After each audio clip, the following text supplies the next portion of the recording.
If you remember, the final event of the 2014 CrossFit Games was double grace. So in other words, 60 clean jerks 4 times. And this was, mind you, after they got done with another event, basically right before this. And then Rich Froning proceeded to win the games, but he did that by going double grace in 5 minutes and 3 seconds. So figured it out, that would be 1 rep every 5 seconds. And basically that's 12 reps per minute. If we look at another one, Camille LeBlanc-Bazinet did 60 unbroken chest to bars in the team series the same year, 2014, and that is insane. And then she rested 1 minute, 60 seconds and came back and did 29 more unbroken. So basically she's averaging well over 30 chest to bars per minute, and mind you that one of those minutes was rest.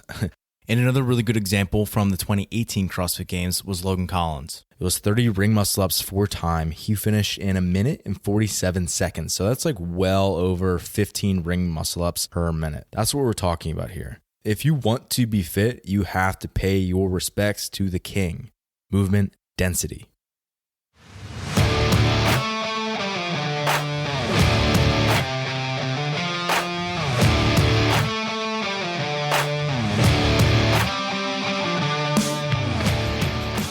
The Fitness Movement is brought to you by Zor Fitness. We offer coaching and individualized program design, as well as educational content for coaches and athletes.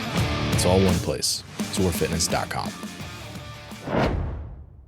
And we're back to my rant on movement density. So first of all, what is movement density? Really simply, it's how many reps of a given movement you can do in a certain amount of time. So the most simple way is just the way I did in the intro of explaining it as how many reps you do per minute. So not everything necessarily has reps to it, but often a lot of the movements we do in functional fitness do. So it's kind of the easiest way. And then the next question I get a lot of times is, what's the difference between density and intensity? So intensity, which is the term that I think gets thrown around way too much now, is basically just a perception. It's really like, how does something feel? How are you having a response to that thing? So, for example, you might have the perception that something's super intense, but that thing could just be really cold. You're not actually doing any work. Say you walk outside and it's 15 degrees outside and you went from your house at 70 degrees, you're going to get hit with like a wall of air essentially. That might feel super intense, but there's no real work being done. Like there's no output there that can really be measured in a useful sense in a sporting context. So what is that? Right? It's perception. It's how something feels. So we can take into considerations limiters in state like sympathetic, parasympathetic, breathing limiters, the heat, the cold, the other stressors, thermoregulation, all these things. Someone has performance anxiety, all that can lead to technically more intensity, but it doesn't necessarily mean that you're doing more work in less time. Density. So it's just, think of it as like a competition, right? If you're doing sets and reps and time, that's all that really matters in terms of how you get scored. Like obviously the other things do matter and certainly they all count, but in terms of like the output that you're putting out that gets measured by your judge, that gets put up on the scoreboard, that you are going to like register for the podium for, that stuff, only thing that matters there is density. That's why density is the king. So there's 3 questions we need to be answering when we're thinking about movement density. Number 1, how dense? So how dense is the work? So in other words, how many reps per minute is occurring? 2, how long? So think about the event time, the duration of that workout. How long is that event? It's going to affect that. And then 3, do the other movements interfere? So interference is, think of it as having a negative combined effect. Rather than complementing each other, they're going to interfere with the other one's ability for you to be able to perform that movement well. Typically, we can think about movements that use the same muscle groups in this sense, right? So if we're doing ski erg and muscle ups, those are interfering movements compared to running and muscle up because those are using different musculature. So obviously there's different levels of interference. If you're doing strict press and strict handstand push-ups, it's going to have an incredibly high level of interference. Whereas an assault bike and running, yes, that has interference, but in a slightly different kind of way because they're involving a wider range of muscle groups. And also those muscle groups are going to produce more of a systemic effect in the body. So that gets complicated, but I'll try to keep it simple for today. And then there's going to be 3 types of movement or kind of categories or silos of movement that we're going to talk about. Number 1 is cyclical movement, 2, weightlifting, 3, gymnastics. All right, so first let's talk about density and cyclical work. So cyclical exercises are just something where you can do it again and again and again. It's going to be the exact same motor pattern repeated over a period of time. This could be something that's more of a sprint or more of a sustaining long-term effort. It doesn't really matter. The cyclical can be either one of those. So let's just think about it in terms of the actual movements that we're doing. Things like running, rowing, air bike or bike erg, skiing, rowing on the actual water, stand-up paddleboarding, kayaking, hiking, rucking. There's a million different ones.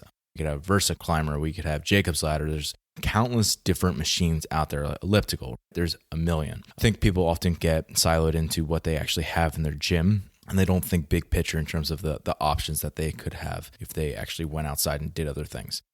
A few things we need to understand about cyclical work is, number one, it's super handy because we have screens on all of these different ergs that we have in most of our gyms that we work out in, and you can literally see your pace, and pace is actually density. So it's simply the amount of work that you are doing in a certain amount of time. If you're doing toes to bar, you don't have a counter in front of you and tells you if you speed up your toes to bar that you'll be doing 20 per minute instead of 18 per minute. But yet that's exactly what happens when we're sitting on a rower. We know every single pull, whether you're at a 155 pace, whether you're 2 seconds too slow, or if you're 2 seconds too fast. It tells you you're hitting this amount of work in this amount of time, or you're hitting this exact amount of wattage, you're sitting on these RPMs, this many strokes per minute. Like, you have all the data right there in front of you, and it's really obvious and much easier to stay on pace. People have much more of a challenge staying on pace in something like the long chipper where there's a barbell and gymnastics involved, just because they have so many elements going on,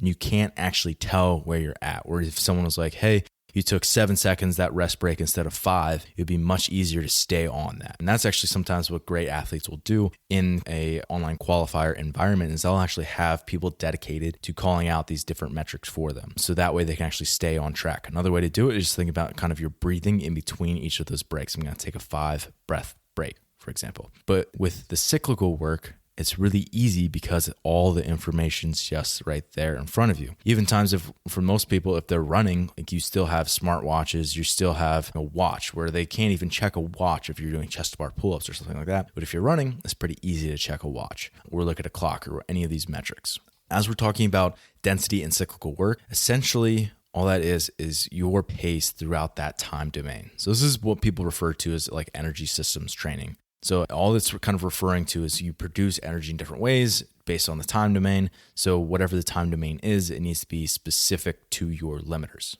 So let's think about some of the limiters in cyclical density. So in other words, pace, whatever time frame it is. Number one, I have 3 of them here. Number one would just be ventilation. So ventilation, it's literally your ability to be able to get air in and out of your body. So it's not necessarily exchange of gas. So I'm not necessarily talking about getting oxygen into my body or CO2 out or anything like that. It's just talking about, can you actually get air in and out of your lungs?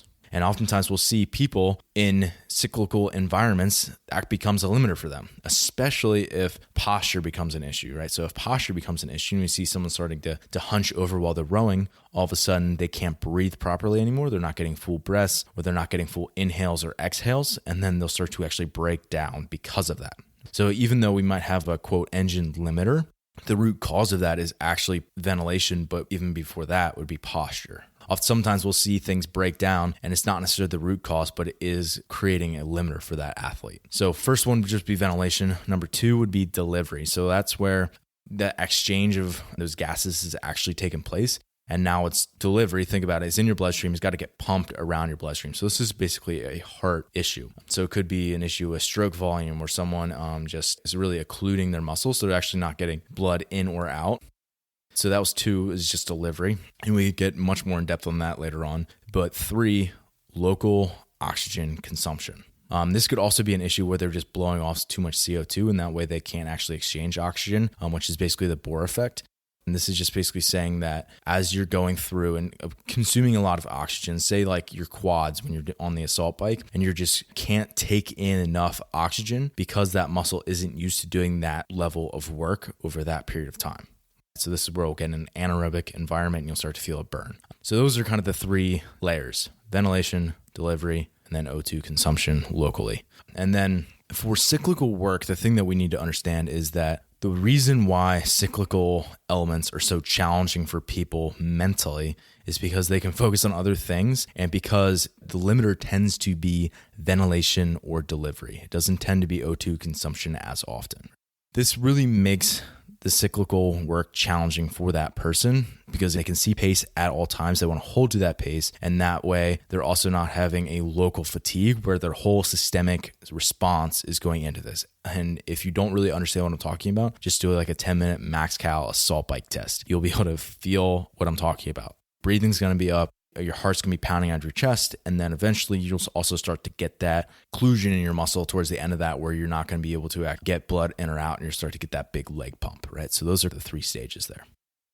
All right, so next I'm going to talk about density in weightlifting. Here I'm defining weightlifting as not just snatch and clean jerk, but any external load. So this could be certainly a barbell, it could be a dumbbell, a kettlebell, a sandbag, backpacks, basically anything like that. Any external load, so not your own body weight, but anytime you are adding something onto that. And if we're talking about limiters in weightlifting and density in weightlifting, there's 2 things that we have to think about. Number 1, people who are having issues with max loads. And oftentimes people think they're having issues with max loads, but really they're having an issue with their other category, which is battery. So battery is essentially your ability to be able to hit a heavy load relative to like your 1 rep max and then come back with a short rest and hit it again. So a really great test to understand where you're at in terms of your battery is build up to like a 1 rep max. Let's just take a power clean. So take a 1 rep max power clean and then you're going to rest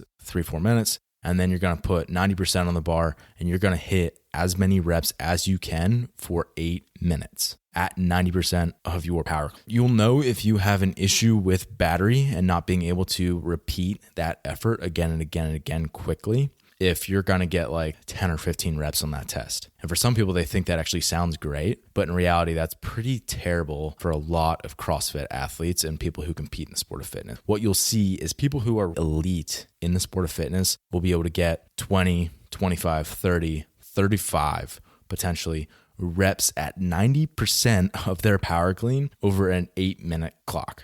That means they're coming back and every 12 to 15 seconds hitting another rep at 90% of their 1 rep max, which is insane. That's the level of battery and repeatability and density that it takes in our sport to be successful. If you're someone who can do that, you can come back again and again and again over a short period of time and be able to hit that battery. If you have that capacity because you've tested it and you know it, and you're still not able to compete in quote heavy events, then it's probably an issue where your max is not high enough. So if you can hit 30 reps on something like that 8-minute test and you still aren't performing well in workouts like 17.3, 18.2, 19.2, or 20.4, those sort of workouts, then yeah, okay, now it's kind of time to like ramp up your max and really be able to get to the level you want.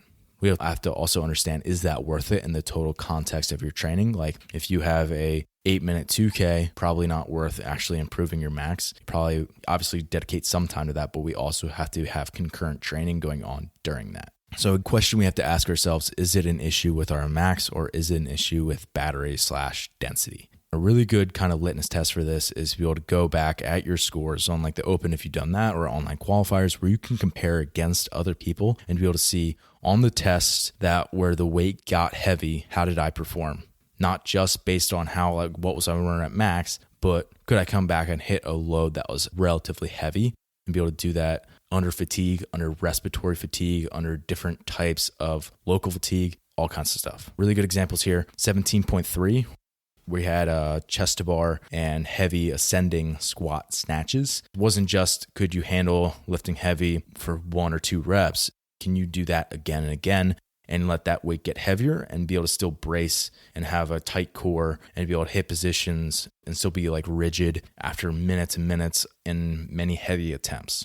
If we talk about something like 18.2, was the same sort of idea where you did a bunch of burpees and moderate weighted squats, and then you had to come back and within a few minutes be able to hit within a few attempts a max lift. And that would be one where it's probably a little bit more lending itself to an actual max versus battery versus something like 19.2, which it was double unders, toes to bar, and squat cleans. Once again, those squat cleans were ascending. That would be a really good example of, okay, if you weren't able to hit those numbers in the latter part of the workout, it was probably more of an issue of density because most people didn't get anywhere close to their max in that workout because of the rep scheme.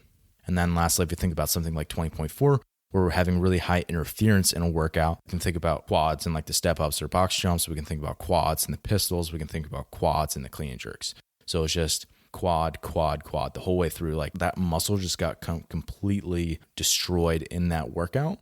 And were you actually able to handle it? It doesn't matter if it was, quote, good programming or not. That doesn't matter. Like if you signed up for this sport, you have to be able to go out and do that. Looking at examples like that, are you able to come back and hit reps again and again? Or is it just an issue where you don't have that gas pedal? You just don't have the 1 rep max, the capacity to do it. And last but certainly not least, let's talk about density in gymnastics. Density for gymnastics is going to be the biggest separator in this movement category, even more so than weightlifting. Yes, you have to drive up that 1 rep max, but you have to drive up the battery, which are both kind of upper end elements. And a lot of people aren't even able to hit those higher weights in those workouts that the elites can hit again and again and again with relative ease at that battery density rather than a 1 rep max. Here, a lot of people, even at like a intermediate or kind of sub-elite level, can do all the skills. So it becomes not a separator anymore as to who can do the skills, right? Like whereas only games athletes are going to be able to sub 645, say 2K, and be able to clean and jerk 350 pounds for males. That just only happens for people who are at a decently high level, whereas lots of people can hit muscle ups. Congrats, like you are now in the top 70% of the world. We're looking to separate the top point of 1%. So what needs to change here is the fact that rather than adding more skills, like we're not testing iron crosses and making things harder than muscle ups. So what are we doing? We simply add reps and add chunking. So being able to think of like total volume of reps is higher and the number of reps that you are asked to perform in a given set are bigger. So rather than being like, okay, you're going to do 4 rounds of 6 muscle ups and 18 wall balls, and now gets the sets of muscle ups might jump to 12 or maybe 24. They become really giant, and the wall ball sets might go to 100, 150, because wall ball is exactly the same kind of idea where obviously it's a weightlifting movement, but the idea is the same in the sense that a wall ball, to be able to be standardized, a male is throwing to 10 feet, female to 9 feet, male 20 pounds, female 14 pounds. That's standard. So we're not actually changing those metrics. So what that means is in order to have separation in the best in the world, we have to have more reps or bigger chunks. We have to make that harder somehow. And those are the only 2 ways to do it. So this is what it comes down to for gymnastics in these workouts. You just have to be able to perform more reps in less time. So once you have a rope climb, a muscle up, a handstand push up, you can hit 15 feet on a handstand walk. You can hit some of these metrics and you have all the strength to do that. Then it all becomes density. Once you've had a skill, okay, cool, I've gotten my first muscle up, check. Once I'm able to do several muscle ups, and okay, you're going to have to come over that strength limiter first. But after that, it comes down to how many times are you able to come back and hit those movements again and again and again in a given amount of time. It comes all about density.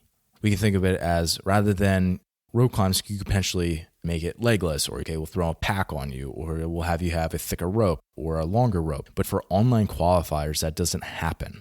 We don't even test for most people rope climbs in online qualifiers just because it's hard to standardize. Like how tall is your gym? Is it 12 feet? Is it 15 feet? Is it 8 feet? We could think about muscle ups. Like sure, you could potentially do it strict or in a vest, but who has a vest? Or if we say strict, okay, who's going to standardize and make sure all the judges are knowing exactly what to look for in a strict muscle up? Like how strict is strict? Or like a handstand push up.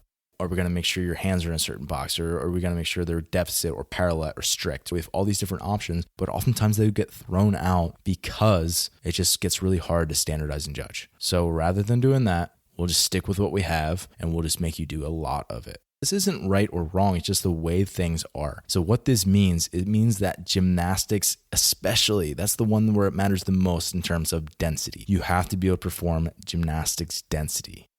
So another thing to think about is I recommend a 3-step model here for gymnastics performance. The first thing, you have to have the strength to be able to actually do the movements. So even if you can do maybe 5 muscle ups, that doesn't mean that you need to just start doing more and more muscle ups. That might help you build the strength that you need, but ultimately you need to be doing drills, skills, progressions, even like weighted works, negatives, like all these kind of things that help you actually build the specific strength that you need in the specific ranges and muscles that you need to be able to perform that movement. After you've had the strength, then as I've said, it becomes all about density, where you can do more reps in less time and start to add chunking and start to add volume to that. And we'll talk about that in a second. That's kind of the second phase in this 3-step model: strength, density, and lastly, sport. So sport is essentially being able to say like, okay, now we can add all these other layers onto it. Let's say someone's strong enough. Okay, check. So with the density itself, we can say in step 2 here, we need to think about how many reps can they do per minute, which is density. How many reps can they do per set, which would be the chunking. And then how many total reps are they doing volume? And we can manipulate these in different types of workouts and progress this over time so that someone becomes better prepared to handle more density in game day type scenarios. And then lastly, once we've kind of done that for that person, and this is more controlled environments like EMOMs, where you're getting more so just that particular movement, or maybe we start to pair that with some cyclical work, or it's more controlled environments. We're kind of bridging the gap between strength and functional applications for sport. So once we actually get to the sport phase in the third one, this is basically like competition prep. We're going to increase general fatigue. So we're going to start to give them more like AMRAPs, rounds per time. And that will help. Number one, it increases general fatigue, and it's just more of a specific stimulus that they're going to see in a workout setting. This also starts to incorporate now like pacing, their strategy. So how are you going to break up sets and reps? Where are you going to rest? How long are you going to rest? What are you going to be thinking about? Where are you going to attack? Where are you going to go easier? All that stuff.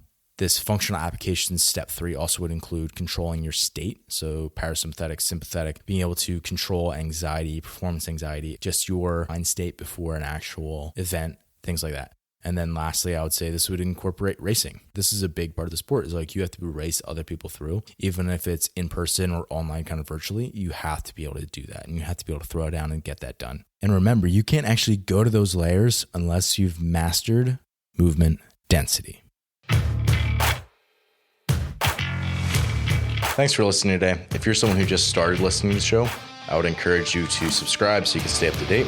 If you're someone who's been listening for a while, I would encourage you to rate and review the show. And lastly, the best thing that you can do to support our work is also the best thing that you can do for your performance.